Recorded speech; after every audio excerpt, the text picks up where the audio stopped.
जी बिल्कुल, आज ज़िला कौंसल फैसलाबाद में वर्कर्स को 3 माह की तनख्वाहें ना देने पर ज़िला कौंसिल चौक को ब्लॉक कर दिया गया।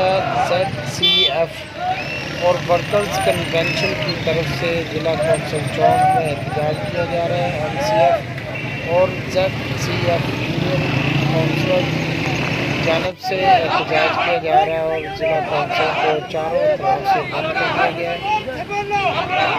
मज़ीद तफ़सीलात से आगाह करने के लिए हमारे नुमाइंदे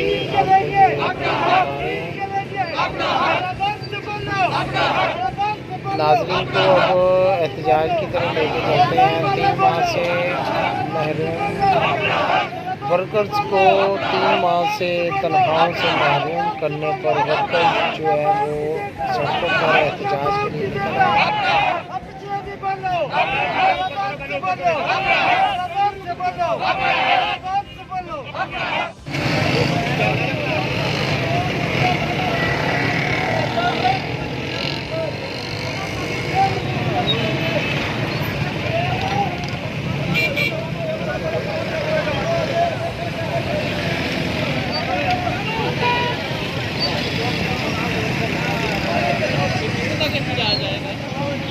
कितने तक जाएगी ले ली।